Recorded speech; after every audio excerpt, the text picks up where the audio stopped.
This show is sponsored by Synapse 3DI at www.synapse3di.com and by Relate Corporation at www.relate.com.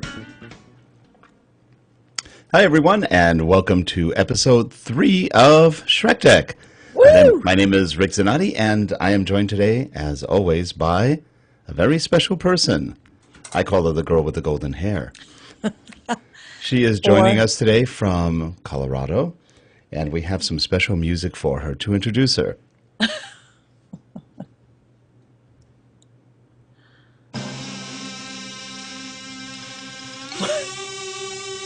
What is that?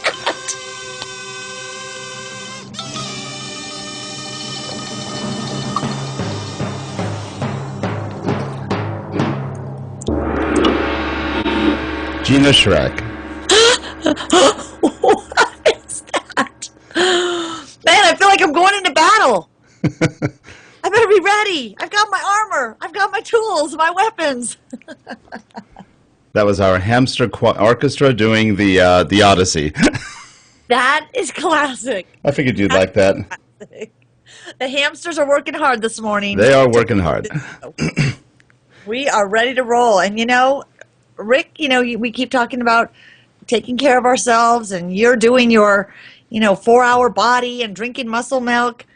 Me, I haven't learned. I'm still drinking just Rockstar and caffeine. So we're fully amped. We're ready to go. We are amped. So tell me, what's new, Gina?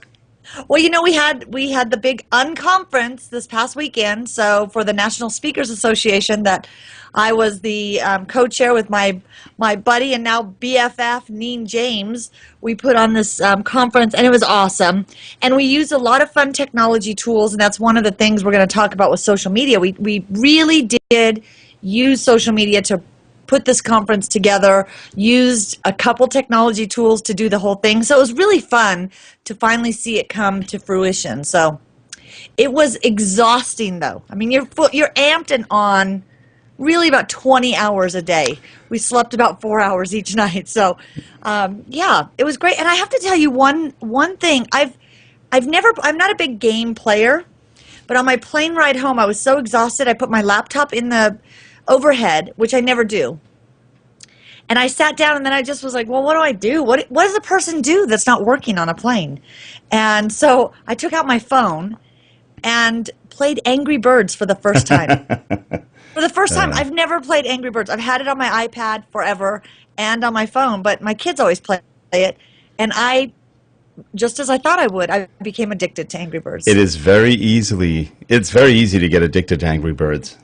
I was the same way. I'm not going to touch Angry Birds. I have no interest. And then I started watching Leo Laporte, and and he started saying, it's addicting. I said, oh, it can't be.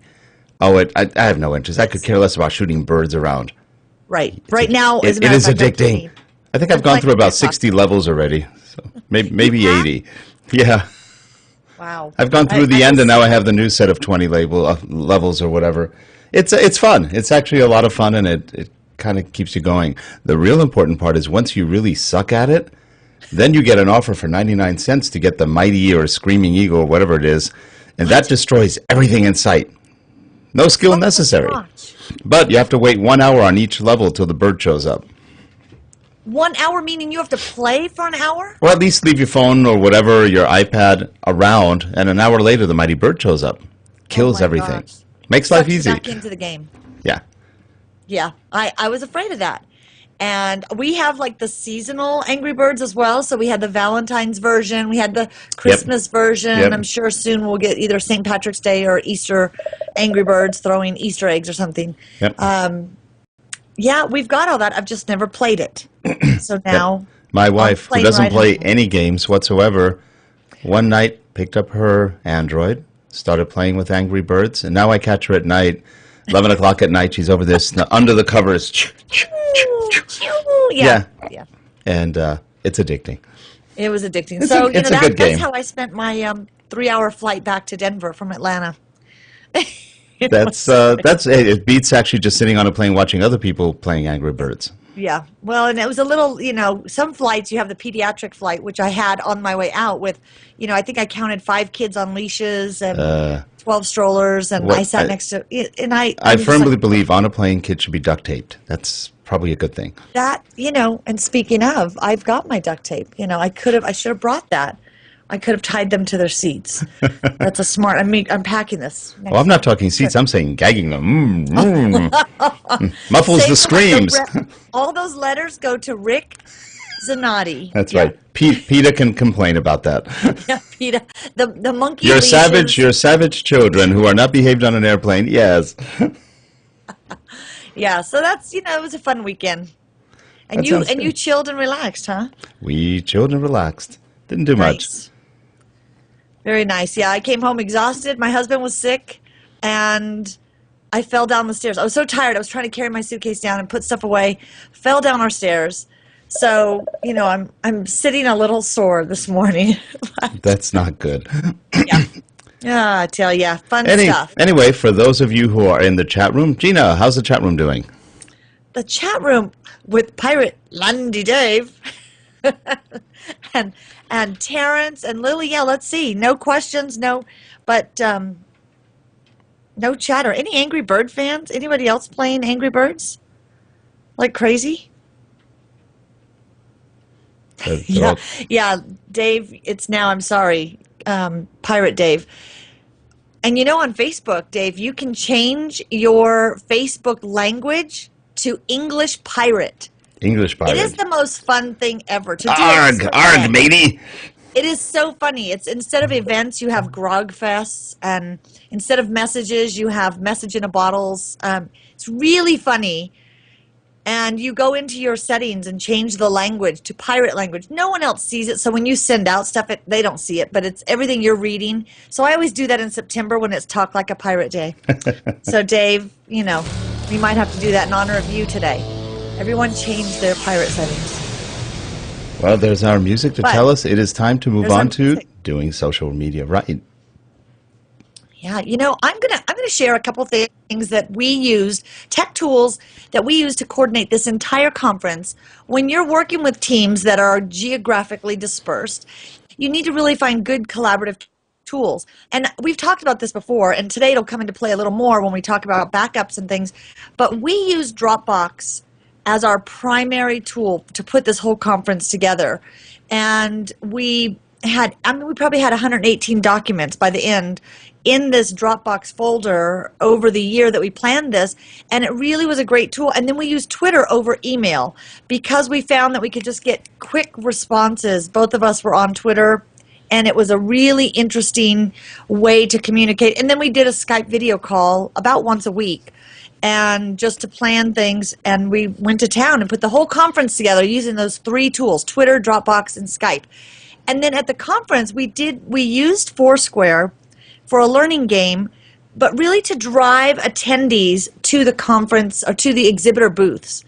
One lesson learned was, if you don't hold a webinar or some sort of training event for the vendors that are doing the exhibits, they really didn't get the whole thing. So it was an interesting lessons learned. But I think when you're doing social media as part of an event, when you're using these social media tools, you really have to prep people and think ahead to do some education around that, because it really could have been so much more powerful, because we had tips that we had planned into each location, and the tips were: take a picture with someone you've never met, and then tell them one thing about the vendor that you're checking in, where you're checking in. Teach them something about that vendor. So we thought this would be a great way to allow people to learn about the suppliers that were there, where it just fell flat, where some of the vendors just didn't get it, how to use it, didn't know how to answer questions. So that's an interesting dilemma I think people have around using these tools. And Rick, you and I talk about this. You have to play with technology, I think, a lot in order for you to see how to use it in your world. Some of us, are in the learning environment. Some have small businesses. Some have a small business that they work from their home. So they're saying, how would I use this? I don't get it. How would I use this for my business? I work from home. Play with these tools, and you'll find ways that it really does make sense for you to use. QR codes, I wore my QR code shirt because we did a lot with QR codes as well. Instead of handouts, we had QR codes that people scanned. And then... I think we're getting a little bit of static from Skype today. Oh, are you hearing static? A little bit of noise when you're talking. Just that is weird, and I'm not hearing it, so you just never know. Skype will do. But yeah, so I think with any of these fairly new technology tools, they may not even be new to some of us because we've been talking about them for a year or so. Location-based tools, QR codes. I still think they're so fascinating, and people still don't really know how to use them. One thing that we did right at this conference, just to kind of brag a little bit about one thing we did social right, was we set up a bar, almost like a counter, the doctor is in type thing. It had a little glowing sign, and it was called the Kia bar, K-I-A, because we want to do a play off of Apple's Genius bar. And we thought, okay, we can't use Genius bar, so let's use Know-It-All bar. So we had the Know-It-All bar, and the Kia is what we called it. We had people taking shifts answering questions like, how do I download this app? Where do I find a scanner on my phone? How do I load Foursquare? So the Kia bar was staffed with people that could help one-on-one or in small groups. So I think if we're putting on conferences or if we're speaking at conferences, we should suggest things like that to help people use the tools that we're trying to get them to use in the conference. Yeah, that's a real good idea. And Dropbox is awesome. We use it internally. Gosh. We use it.